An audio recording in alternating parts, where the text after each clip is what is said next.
the meetings for the next the dates, and I'll give them for the next two because we have an annual meeting in June where we elect officers and all that. So the next meeting will be on Sunday, March 16th, and we'll be in the new building as Mr. Cummings told you.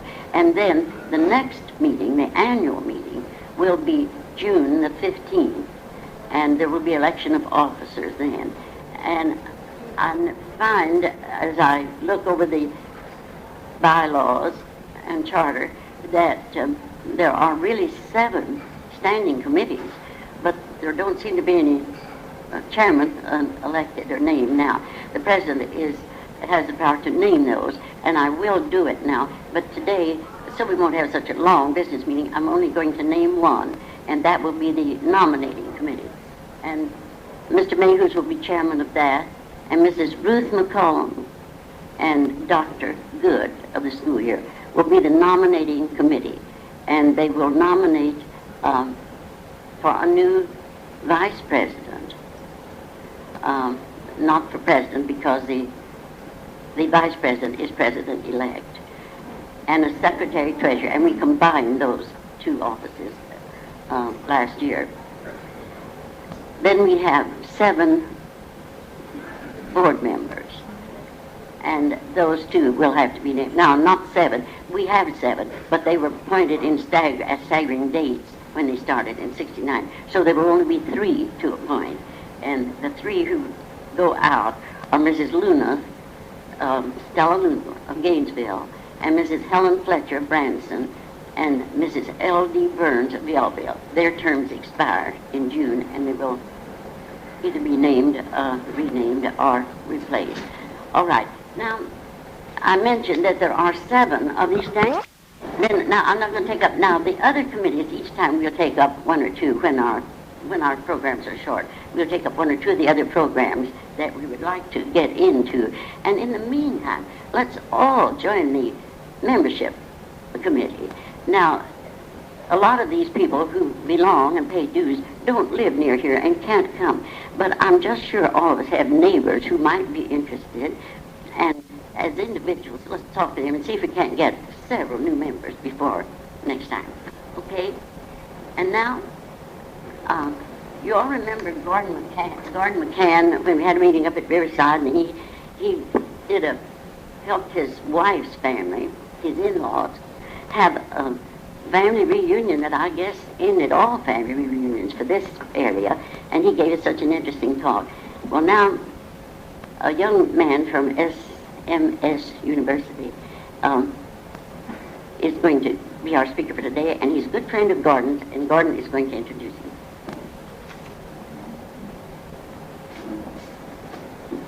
Get this thing at the right height there.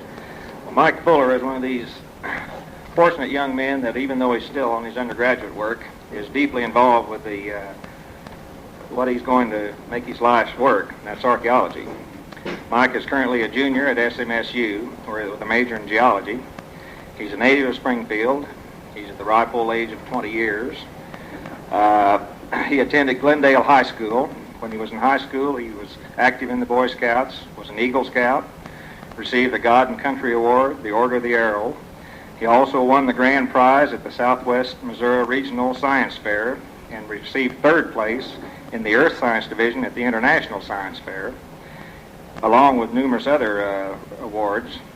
In college, he belongs to the Pi Beta Chi Science, the Alpha Kappa Delta Sociology Honorary Fraternity, almost said sororities, fraternities, National Forensic League. He belongs to numerous organizations, all of them dealing with archaeology and anthropology. He has done field service in archaeology in Oregon, where he was a member of the excavating crew. He was a field director on the County Line Reservoir Archaeological Survey in Webster County. And just recently, he was a project director for the National Endowment for the Humanities supported James River Basin Archaeological Project, which you all read about in the paper. And currently, they're still working on that, and all of the information they can get out of the James River Basin in Greene and Webster County, and now they've moved down into the Finley River in Christian County. And so I'll give you Mike Fuller there.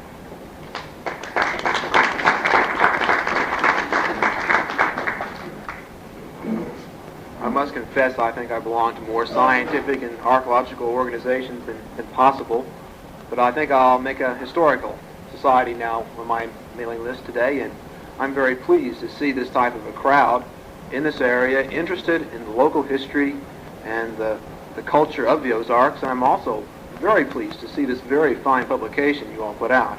I know I helped put out a newsletter for the Ozarks chapter of the Missouri Archaeological Society, and it's a real pain to get these things put up and printed and distributed. So I have a lot of empathy for the individuals here. Of course, there's 10,000 years of prehistory in the Ozarks, and this is something we've been studying for the past 3 years. The major brunt of our research was supported by the National Endowment for Humanities, a research organization out of Washington, D.C., federally supported. And of course we've studied all this 10,000-year period, trying to get a sample, an idea of culture change.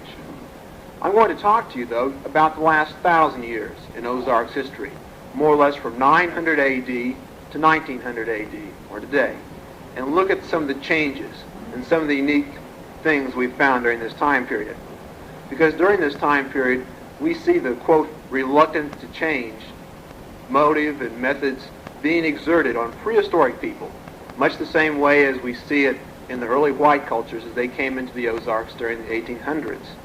Indeed, we've coined the phrase Hillbilly Indian because as some of the early white settlers hung to traditional ideas and traditional folk ways and methods, so did the Indians come into this area and apparently cling and continue with traditions that later disappeared throughout the rest of the United States.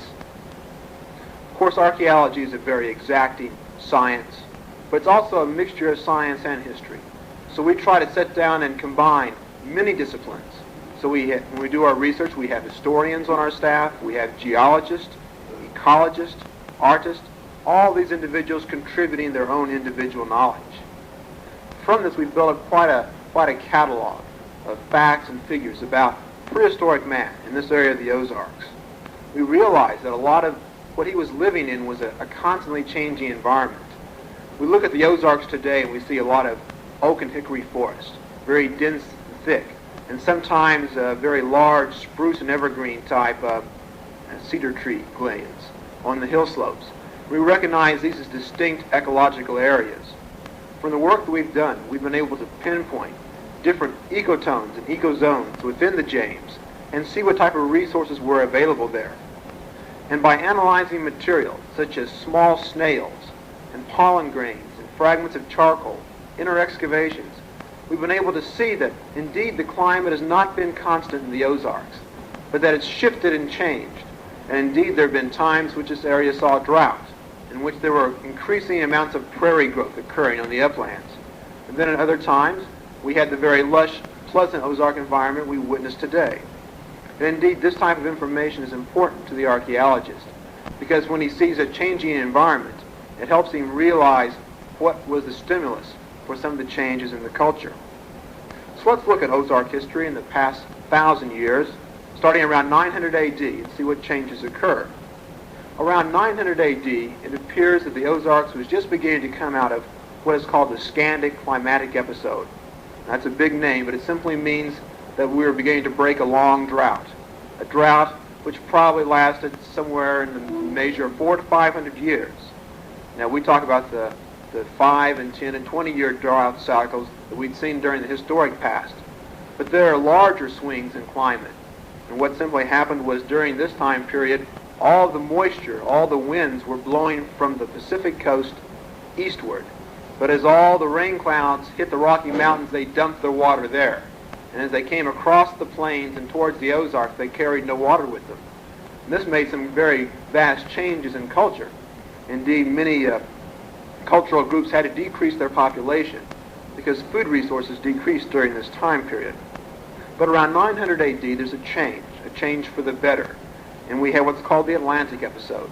And that is winds blew from the east coast, heading west. And those carried water with them.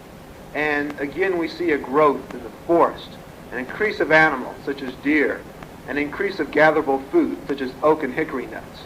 And with this increase, we see introduction and influx of new people into the Ozarks. We figure that around the 900 AD period, we begin to see the fluorescence of what is called the woodland culture. The woodland culture is simply a type of Indians, a tribe if you wish, but they were larger than tribe, and they had certain types of tools. They made their pottery with a certain type of grit temper and decorated it with certain type designs. So we know if they were more or less a cultural unit. We see these people during the drought period, but when the drought breaks, they become far more plentiful, far more abundant, and utilizing more of the resources in this area. We see evidence of them from around 900 AD on up to at least 1250 AD. And thus, woodland culture lasts during this time period. But what is interesting is that in Missouri, we have woodland from 900 AD to 1200. But elsewhere in the United States, for example, along the Missouri or the Mississippi River, during this time period, these people have disappeared. What has happened was that in most cases, let's say along the Mississippi River, their culture flourished, the woodland culture, flourished from around 400 BC up to around 600 AD. And then it began to change and evolve, apparently influenced from Mesoamerica, Mexico, from the cultures of the Aztecs and the Meztecs and the Mayans. And thus their culture changed along the major tributaries. So at 1200 AD, in our excavations, we've been able to gain carbon-14 samples and date these and see that at 1200 AD, we have people living in the Ozarks who are eating deer, living in extended families, that is, your children and all your brothers and everyone related living together as one group, and hunting and gathering food and living a very simplistic life. While just a few hundred miles away, during the same year, 1200 AD, we find along the Mississippi River people building huge temple mounds at Cahokia and apparently sacrificing people on top of these.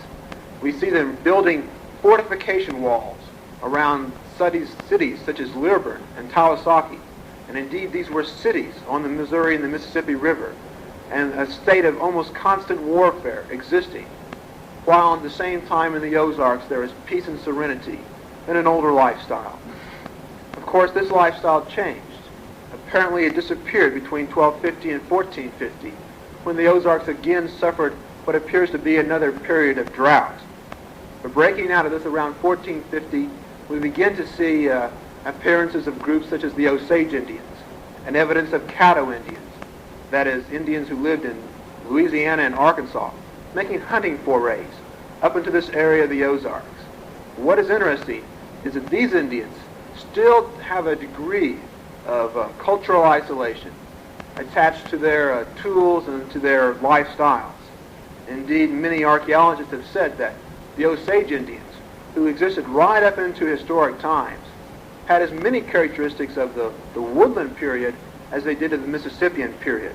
And their social order and their strong clan-type structure indeed supports the idea that they may have originated from these earlier woodland people. So what is interesting in the Ozarks is that as historians, we look at the first settlers coming into this area. We see them coming from Appalachia, from other hill country areas, and perpetuating lifestyles in this section of the Ozarks. And it's very feasible that as we continue to get more research, more radiocarbon dates, more archaeological sites controlled and excavated, that we'll be able to see that during prehistoric times, people also fled or moved to the Ozarks in hopes of gaining sanctuary so they could preserve and protect their lifestyles.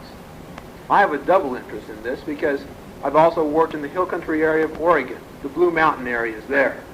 And in Oregon, it's very common to see the same type of slow change that we see here in the Ozarks in prehistoric times, and that you also see in the Appalachian Mountain areas during prehistoric times. I've always been interested in the similarity of the fact that many of the people who settled in the Appalachians moved to the Ozarks, and then many of them moved on to the hill country area of Oregon. When I did work in Oregon, I talked to many of the people there who had relatives that traveled the Oregon Trail from Independence, Missouri, who had come from this area of Missouri and Arkansas. So indeed, man really doesn't change that much from prehistory to history. And many of his ideas and his usages of the land stay pretty much the same. Indeed, I've always been a little a little fond of the Indians in this area because they never developed the technological superiority that we find elsewhere in the United States. They never really developed some of the strange and at times gross religious cults and ideas that were also perpetuated by these people. Indeed, as Dr. Anderson, who runs the Cahokia site, Cahokia is a very large metropolis outside of St. Louis, as he said, the people that lived here were pretty brutal because they find evidence of sacrifice, mass sacrifice, and of cannibalism, and of slavery, things which to a degree are repugnant to us. But these are not found in the Ozarks. Indeed, it's an interesting study, looking at prehistoric man. Part of the job of SMS as for more or less local, regional, state college and university, we're trying to go out and preserve, protect, and study the prehistoric man in this area. And in some cases we work in reservoirs that are being planned by the Corps. We work along highway projects. We also go out and take sites that are being endangered by vandalism and study these to gain information, which allows us to reconstruct prehistoric man during the past 10,000 years. Thank you.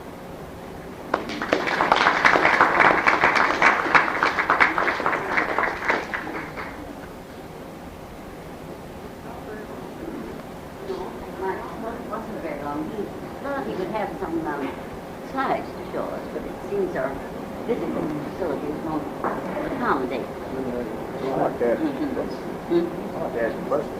Yes. Yes. Would it be all right if they do want to ask you some questions about this area? Now, he said, he told you that they have diggings already in Greene County and in Christian. So if you want to ask him questions, well, I imagine he'd be happy to answer them. Well, I'll pass on one thing I was telling about the excavations in the Finley River at Patterson Spring, if you know where that is. But the Ozarks Archaeological Survey has been working on a very large village site there. And it is at this woodland time period, let's say 900 AD to around 1300 AD. And so we've been interested in the internal components of the site. And as we were excavating there this fall, we uncovered what is possibly one of the first burials to be found in this area of the Ozarks. And it's a secondary burial. That is, an individual was placed on a scaffold for a while, and then when more or less the bones were showing, the skull, certain long bones, and the leg bones were taken and buried in a pit. And what is interesting is that among the bone material was placed certain grave goods. For example, small nuggets of lead or galena were placed with the body, and these appear to have been ground and used for body paint. Also placed with this burial was a ground celt, but it's not made out of limestone or dolomite, the rocks we found around here. It's made out of basalt, a volcanic rock, indicating that indeed these Indians had to trade or migrate large areas, probably to the Boston Mountains in Arkansas, to the St. Francis Mountains in southeastern Missouri, to gain this material. And along with this was a pipe. And the pipe was a very old pipe. It appears to be an heirloom because it predates the burial itself. And what is significant is that the pipe was broken, but not accidentally, intentionally broken in two at the bowl. And apparently this represents what is known ethnographically, that is, studying historic Indians, to be a religious activity. That is, where a hero or a priest or a chief would die, articles that were important to him would be placed with his body, and things which he had made or had special importance would be killed as he died also, so that their spirit could go with him into the afterlife. And indeed, in this excavation, the grave goods and their treatment appears to represent very well, historically, what we know about some of the burial customs. We've worked on the Finley River site now for a year and a half, and work will be continuing there again next summer. We've worked in the County Line Reservoir 2 years ago, studying that for the National Park Service, to figure out what effect that reservoir would have on the prehistory. And we're recently now undertaking a study of the James River in Christian and in Lower Greene County, and also the Wilson Creek area, to locate both historic Indian sites, such as Delaware Town, which we know where that is now, but also to deal with the prehistory and see how the growth of Springfield will be impending and destroying things. And so, for example, this summer, we saw where a new highway was going to be built. We went out and salvaged information out of the right-of-way so they would not be destroyed by the bulldozers and the highway construction. And indeed, that's much of our work now, salvaging information before it's lost to construction, reservoirs, or city expansion. Do you have any questions? It's above Lindenler. Yeah. Patterson Spring. It's a fairly good-sized spring. No? I thought it was down southwest of Springfield. Now there's a Patterson Ford and a Patterson Spring on the James. But this is on Finley. There's a small cemetery, Patterson Cemetery, I believe there. Up east of Linden? Yeah, it's upstream. Explain, what should people look for? What should they do if they think they have a site on their property, or if they find evidence of Indian stuff? What should they do? Not to dig it up, but explain. Right. And your department at SMS, how big it is. Okay. At SMS, right now we're gearing up what's called a research institute. And we're setting it up now so that if you're out in the Ozarks and you own property or you've hunted and fished, and you know where, let's say, some caves are or where some mounds are, something that you think should be preserved, recorded, or brought to the attention of an archaeologist, then we're setting up now so that you can contact SMS through the Department of Sociology, person, Dr. Robert Cooley, or in the Department of Geology, contacting myself, Mike Fuller. And what we'll do is we'll simply come out with you and take a look at what you found. If you found some arrowheads in a certain field, well, then we'd be interested in seeing that. If you know that someone's been out digging in a cave, or you know of a cave that someone hasn't dug in, but it's very big, and you think the Indians might have lived there, well, indeed, we'd be very interested in knowing about that. Because what we're able to do then is go out, locate this, professionally describe it, and send this information then to the Smithsonian Institute, to various government organizations. And thus, if the Corps of Engineers or the Highway Department wants to build a highway, the Smithsonian and the Park Service says, well, wait a minute. We've got these archaeological sites there. We've got prehistory there. You figure out some way not to disturb that if you're going to build your highway there. Indeed, this is part of the importance of knowing about the Ozarks and prehistory. Because the more we know, the more we can preserve. Because government agencies, local, state, national, are interested in preserving the prehistory. We've got to know about it. We've got to know where it is. And indeed, a lot of the information we have comes from amateurs or people just interested in archaeology who get in contact with archaeologists at SMS or at the University of Missouri Columbia and pass on their information, their finds. At SMS now we have 2 professional archaeologists with their PhDs, Dr. Robert Cooley, who's a well-known national archaeologist, Dr. Jim Moyer. I serve more or less in the Americanist division, doing work there. We have a staff of around 7 or 8 full-time people who have very active interest in the archaeology of this area. And then we have around 20 to 30 consultants, physicists, agriculturalists, art historians, people who have special interest and who can help us out when we have problems. So SMS is right now building, really in the past 2 years, from nothing, a very active and aggressive archaeological research program. Not only, though, do we work in the Ozarks, we also work in Israel. In fact, this past summer, SMS was one of 3 universities across the United States to have a field crew in Israel doing work on biblical archaeology. We have a very strong research department there also. I wish they would have been doing that when Elmer was doing some research for Indian history. We had to do our own. That's right. And we're pushing it. Well, as we build this reservoir information, then Elmo or any local historian or local archaeologist wants information, let's say to write a county history of Taney County on the prehistory of that area, then he can come to SMS and say, what can you tell us about the prehistory of this area? We can share with him what we know about the whole region, and then what we know specifically about Taney County or Stone County or Greene County and Webster County. Listen. Can you tell us how you determine how old they are? We determine age of archaeological sites by the types of tools. Tools are made with, let's say, a mental template. That is, the Indian, when he made his tool, usually had a pretty good idea of what he wanted it to look like. And as cultures changed very slowly in the Ozarks, so did artifact style.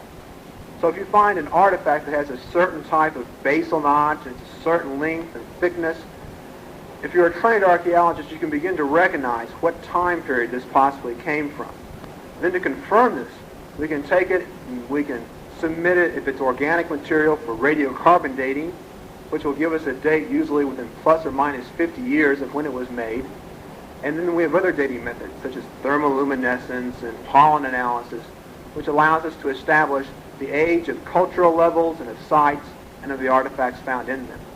Right now, we just got back. In fact, just Friday, we have the first radiocarbon dates. We have 4 of them now for the Upper James River Basin in Greene County and Webster County. From what we can determine, these are the first dates obtained for this section of the Ozarks. And they are dating the woodland material. And they gave us the dates I was talking about today of 1200 A.D., showing the cultural isolation.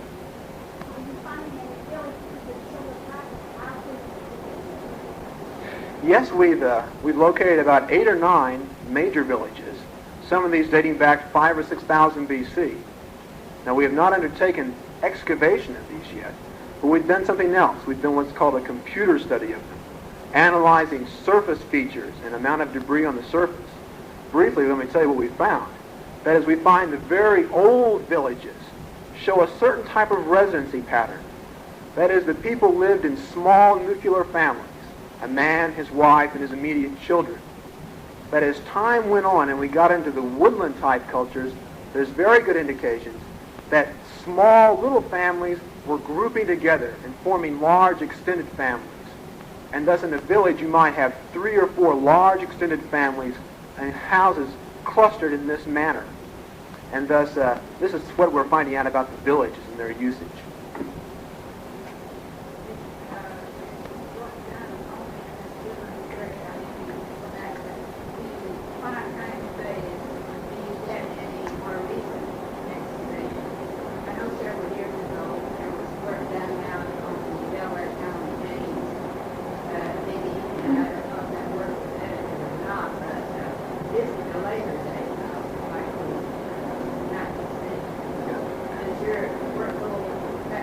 Yes, we deal with historic material when we can find it. I didn't know anyone had dug at Delaware Town.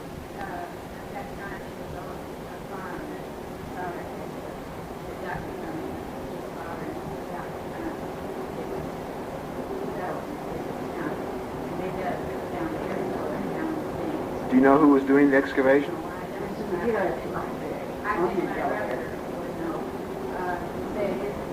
We had some, we got a new map. Made that. When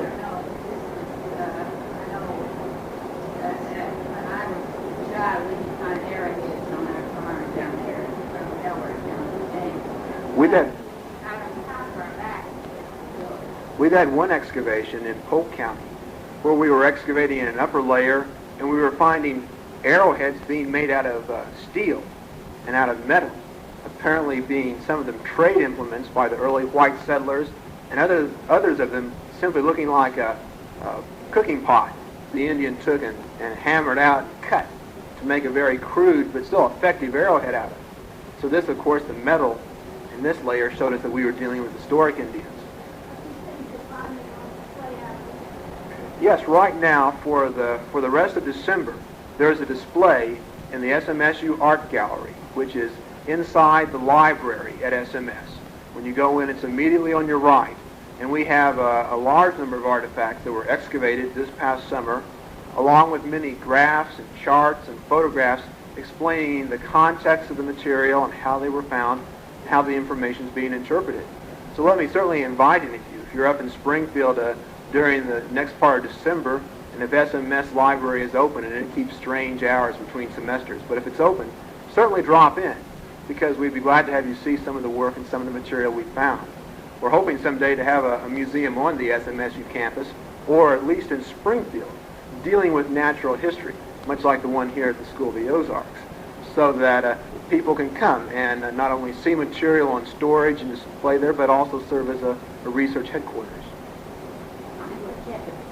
Library, see what material they do have on Delaware. There is some up there, I don't know how much. You and I were talking, and I know I'm going to talk to you some more about these. I want everybody to hear this about these old Indian, or these old graves that we find that have the slabs of stone that are cut like this. And I do want to tell everybody that I saw one that was restored. It's the old Kirshner Cemetery that's down there on the Finland or the Pearson Creek. And about 5 years ago, we couldn't even get into it, and you said you hadn't been able to get into it 2 years ago. It's cleaned up, it's straightened up, and the stones are being straightened up, and all that old family stones and everything's there.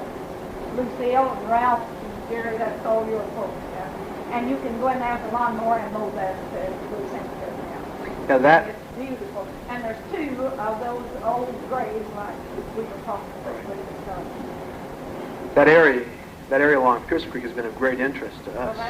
that area there where the old Kirshner farm was, and still is, was where Schoolcraft assembly is. Yeah. It was also apparently the site of the first recorded lead mine in southwestern Missouri. And we went over to the courthouse and got the deeds on that. When Mr. Kirshner, John H. Kirshner, bought some land.